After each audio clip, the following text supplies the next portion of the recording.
Caution. Puis ça, il paraît que c'est vraiment un avion qui s'écrase quand tu rêves à ça. C'est vraiment bizarre. Ah ouais, moi, on m'a dit aussi, l'eau, à ce qui paraît, c'est des bonnes énergies quand tu rêves à ça. Ça semble être positif, ou il y en a d'autres trucs. En tout cas, fascinant. Il faudrait que je lise un livre là-dessus. Parce que moi, l'interprétation des rêves, il y a un fond de vérité sans être. Personne dit c'est ça, puis telle affaire. Mais puis il y a aussi des images qui veulent dire de quoi dans toutes les populations. C'est comme un train, ça veut dire ça a l'air quelque chose pour n'importe qui sur la planète Terre. C'est une évocation universelle, semble-t-il.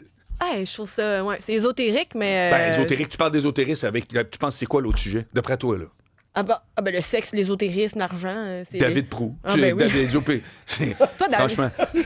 Ça, c'est un résumé de la vie cachée. En tout cas, moi, on se dit intelligence artificielle, des fois, ça va-tu être de même?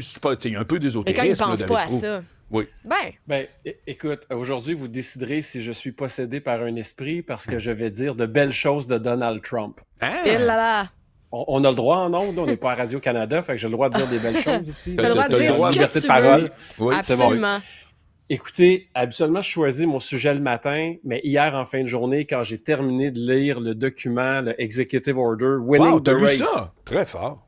Très fort. Je me prépare, moi, pour les chroniques. Non, je suis impressionné. Ça fait aussi partie de ma job. J'ai vraiment tombé sur le derrière du niveau de finesse, de compréhension du plan américain pour gagner la guerre de l'intelligence artificielle.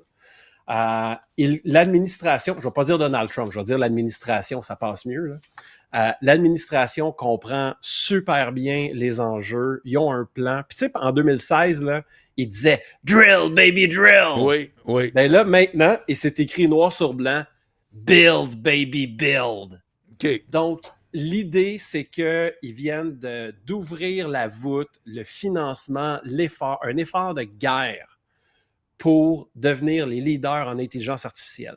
Puis tous les problèmes, tu te souviens peut-être de quelques jours, je te disais, oui, mais là, l'open source, qu'est-ce qui va arriver avec ça? Puis, tu sais, Facebook va peut-être fermer l'open source, puis ça me stressait. Ben là, ils ont dit non, on veut être les leaders en open source. Parce que sinon, les Chinois vont le faire, puis on veut pas que les pays prennent les infrastructures chinoises pour bâtir l'IA. Tu sais, tous les enjeux de sécurité. Ah oui, mais qu'est-ce qui arrive si l'IA se retourne contre nous? Qu'allons-nous faire avec les data centers? Ben, ils sont engagés à mettre en place et développer de façon mature les mécanismes pour reprendre le contrôle si l'IA prend le contrôle. Ils ont aussi, ils vont se faire des data centers spécialisés pour l'armée archi-sécurisés. Okay. Donc, tu sais, de la même manière qu'ils gardent le plutonium, tu as une base militaire. Au milieu de la base militaire, tu as une autre base militaire, puis c'est au milieu de ça qu'il y a le plutonium. Oui. Ils vont faire la même chose avec les centres de données. Fait que tu es en train de me dire que quand tu regardes la rigueur et l'expertise qu'il y en a de ça, tu es en train de me dire que c'est pas la CAQ qui a monté le programme. C'est ça que tu es en train de me dire. Écoute, il y a un gars qui s'appelle... Exactement. Il y a un gars qui s'appelle Bertrand Nepveux. Puis, il a commenté, parce que j'ai écrit là-dessus hier sur LinkedIn, il a commenté de quoi? J'ai dit, man, il faut que je te cite. C'est trop intelligent, qu'est-ce que tu viens de me dire? Il a dit, les États-Unis sont gérés comme une business. Le Canada est géré comme un organisme à but non lucratif. C'est une image qui a souvent fait du sens. L'image est puissante parce que tu vois vraiment qu'ils sont en mode, là, excuse-moi l'expression, get shit done. Oui. Ils veulent là, déployer, et je vais donner un autre exemple de trucs qu'ils veulent faire. Ils veulent séquencer l'ADN de tout être vivant, plantes et animaux confondus, qu'il y a sur le sol américain, parce qu'ils veulent déployer une intelligence artificielle pour la science. Donc, oublie les LLM ChatGPT, ça va être de faire des modèles purement scientifiques pour faire les découvertes scientifiques de demain. Ils ont vraiment dit, cette guerre-là, là, on la gagne. Puis une autre chose que Bertrand m'a dit par la suite, parce que j'ai cliqué, en passant, Bertrand, tu as donné son background. Tu sais, je t'ai parlé hier, avant hier, des Québécois qui ont fait fortune ailleurs aux États-Unis et qui reviennent investir ici. Oui. Ben, Bertrand, il y a peu de gens qui le savent, mais il a fait... Bertrand qui? Bertrand Nepveux. OK. Et puis, lui, le Apple Vision Pro, oui. La colonne du Apple Vision Pro, c'est Bertrand qui l'a inventé à Montréal. Ben voyons donc. Vraiment. OK, c'est un vrai crack, là. Puis non, c'est vrai. Puis c'est un vrai de vrai. Puis il a été acheté par Apple. Il a été en Californie. Il a terminé le développement du Vision Pro. Il a pris son cash. Il est revenu à Montréal. Puis là, il finance des startups à travers une boîte de VC. Puis là, on a discuté ensemble. Puis, tu sais, dans notre échange, ce qu'il m'expliquait, c'est qu'il faut que les gens comprennent qu'il y a une nouvelle guerre froide. Cette guerre froide-là, c'est la guerre de l'intelligence artificielle. OK. Puis les États-Unis ont décidé de la gagner. Ouais, Puis ouais, une autre ouais. image qu'il m'a donnée qui est percutante, il a dit les États-Unis, c'est géré par des businessmen. Il dit le Canada, c'est géré par des comptables, des avocats, puis des firmes de relations publiques. Puis, tu sais, je vais te donner un exemple. Tu sais, les Américains aussi prennent des vacances l'été. Puis c'est le meilleur temps pour eux aussi de prendre des vacances. Là. Oui. Ben, avant hier, l'annonce, puis un gros sommet là, que ça s'appelait la vallée et la colline, en faisant référence à Washington et Silicon Valley, ben, ça avait lieu cette semaine. Au Québec, qu'est-ce qu'on aurait dit? On a dit non, ben, on va faire ça en septembre quand tout le monde va être revenu des vacances. Même, regarde tes invités politiques. Je me souviens plus c'est lequel. Tu as un parti là, de gauche qui a dit non, nous autres, pendant l'été, on se revoit fin août, on participe. C'est pas Guillaume Clich, peut-être de Québec solidaire ou. Ouais, Québec, c'est ça, Québec solidaire. Donc, tu sais, je pense pas que c'est Guillaume. Donc, mais bref, je comprends ce que tu veux dire. Non, bref, il y a un côté de stéréotype là-dedans, là. C'est comme la cabane à sucre au Canada, puis la belle grosse entreprise aux États-Unis. Mais la réalité, c'est que ça torche plus. Moi, la question que je te pose, on peut-tu être pris dans ce vortex-là positivement? On peut-tu, on est toujours le pays à côté, là? C'est que là, ce qu'on est en train de faire avec tout le sentiment anti-américain. Tu sais, aujourd'hui, dans la presse, il y avait une chronique, là, c'était on dérange Donald Trump, on agace Donald Trump. Et oui, c'est tant une bonne mieux, chose. c'est bon signe. Ouais, tant mieux. Ouais. Oui. Fait en d'autres mots, tu es en train de dire le gars qui peut te faire travailler, le gars qui peut te faire vivre, le gars qui peut créer des emplois, de l'écœurer, c'est une bonne idée. Tu sais, juste te dire, Donald Trump, il est à 1/8 de son mandat en ce moment. Oui. Fait qu'il y a juste 1/8 de fait. Là. Fait que il reste encore 7/8. Moi, pendant 7/8 de temps, on va juste entendre le monde dire que c'est un pas bon et que c'est un pourri. Non, je comprends. Oui, il y a des défauts. Il y a des gros défauts. Mais par exemple, il faut accepter de dire qu'il va être là encore pendant 3 ans et demi, puis il fait des bons coups. Puis ce coup-là d'hier, c'est un bon coup. Puis d'arrêter. À la rigueur, sais-tu ce que j'ai le goût de te répondre? J'ai le goût de te dire, c'est défaut, moi je m'en cogne. Moi je veux savoir, est-ce que je peux soutirer de quoi? Je suis pas un Américain, je suis un Québécois, puis je suis un Canadien. Fait que si moi je peux soutirer de quoi, donne-moi un chèque, là, je m'en fous. Là, le reste, c'était. Moi, j'appelle ça le test de la chirurgie cardiaque. Tiens donc. Tu as à choisir un chirurgien cardiaque. Tu as le choix entre là, un bon woke qui lit la presse à tous les jours, puis qu'il fait il fait là, son land acknowledgement, il dit « Je vais t'opérer sur ce territoire Maniwaki », puis toute la patente avant de t'opérer, mais il n'est pas bien bon, OK? Ouais. Puis à côté, tu as un raciste misogyne, mais qui est le meilleur chirurgien de la planète. Lequel tu prends? C'est une bonne question. Lequel tu prends?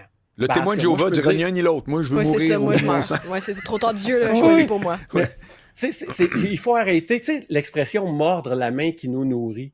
Tu sais, puis juste à dire, quand tu comprends que le coût de l'aluminium et le coût de l'acier, c'est 90% l'énergie, puis que la raison pour laquelle on a ces industries-là au Québec, c'est parce qu'on était prêt à vendre notre électricité en baissant nos culottes, Donald Trump se fâche, il est capable de ramener tous ces jobs-là chez eux, puis il va pomper du gaz pour faire rouler des turbines, puis ils vont la faire l'aluminium, puis ils vont la faire l'acier. Il faut comprendre qu'on est l'expression frappé au-dessus de son poids. Oui. On ne peut pas faire une guerre commerciale contre les États-Unis. Écoute, non, tout le monde le dit, ça. Tout ça, c'est clair. Il faut qu'on arrête de voir juste leur mauvais côté. Puis tu sais, comme je vais donner un exemple. On va dire, ils ont banni des livres transgenres, puis là, c'est pas la liberté d'expression. Ils ont banni des livres québécois qui faisaient la promotion du transgenre. OK, mais nous autres, cette semaine, on a bloqué un artiste MAGA chrétien à Québec. Un artiste, parce qu'on voulait pas qu'il puisse dire puis chanter ce qu'il avait envie de dire puis chanter. À quel point on est mieux. Moi aussi, j'ai trouvé ça bizarre, cette affaire-là. Très honnêtement. Ben, écoute, on a des c'est vraiment pas le mien, là. Mais peux-tu l'empêcher vraiment de chanter ses tunes, même si je trouve que tout ce qui est en dessous, je trouve ça zéro. Là, non, mais pense un instant si Donald Trump disait « Je bloque un artiste québécois de chanter ». Ouais. Parce qu'il a dit des choses que j'aimais pas. Ouais. Ce serait un tollé absolu. Ouais. Puis nous, on l'a fait, puis c'est comme, le gars, c'est un cave, on s'en fout. Ouais. Fait que, tu sais, il faut qu'on soit capable de se regarder dans le miroir, puis il faut qu'on refasse la paix avec les Américains. Parce que, puis ça, je vais dire de quoi, puis je le crois de tout mon cœur, Marc.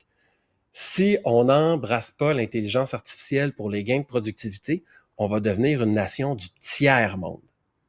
Parce que l'IA va permettre des gains de productivité que les Américains vont avoir. Et d'ailleurs, dans leur plan, il y a toute une section sur la diplomatie qui disent qu'ils veulent rendre disponibles à leurs alliés les technologies, puis déployer, puis ils veulent même les aider à être indépendants par rapport à l'usage de ces technologies-là. Fait que c'est pas un acte de soumission. Non, j'ai bien compris. Regarde, Puis je vais vous donner un exemple. Moi, j'ai fait ma part parce que, tu sais, bon, faut bannir, faut pas boire d'alcool américain, faut bannir l'américain, puis il faut aider le commerce interprovincial. Puis moi, mon épouse aime beaucoup les vins californiens parce que on a habité là-bas, puis on a visité plein de vignobles ensemble. Fait que j'ai trouvé un moyen de ménager la chèvre et le chou. Oh. Je fais venir mon vin américain de l'Alberta. Donc, comme ça, je encourage Donc, le tu fais commerce vivre des interprovincial. camionneurs. Oui, Exactement. Hey, Les t'as gars, les pas- camionneurs. Oui, oui. C'est ça. Puis tu sais, puis les camionneurs, on pourrait en parler. Je veux dire, on les a critiqués, mais eux autres, ce qu'ils voulaient, c'était parler avec Trudeau. Puis c'est la pensée unique. Ils voulaient dialoguer, puis Trudeau, il s'est pointé. Puis à la fin de la fin, les gens, ils disaient, le vaccin, il ne protège pas de la propagation.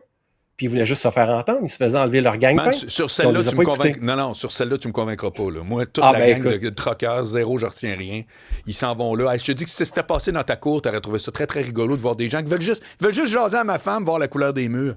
Non. On en jasera dans une autre. Non, je vais même aller plus loin, ça m'intéresse au bout. Quand il s'en venait, j'avais fait ma première chronique à Québec, puis j'avais dit à l'animateur, puis d'ailleurs, on a fait ce même gag-là sur un autre sujet, j'avais dit à l'animateur, tu me demanderas qu'est-ce que je pense des camionneurs qui s'en vont à Ottawa. Puis ça fait qu'il dit, hey Marc, qu'est-ce que tu penses des camionneurs qui s'en vont à Ottawa? Je dis, il lance un grand message, je trouve, et surtout à notre jeunesse, à la jeunesse canadienne et québécoise. C'est quoi le message? Lâchez pas l'école. C'est exactement ce que je pense de ta belle gang. Merci, David. Ça fait plaisir. Bon week-end, on se voit lundi. Ciao.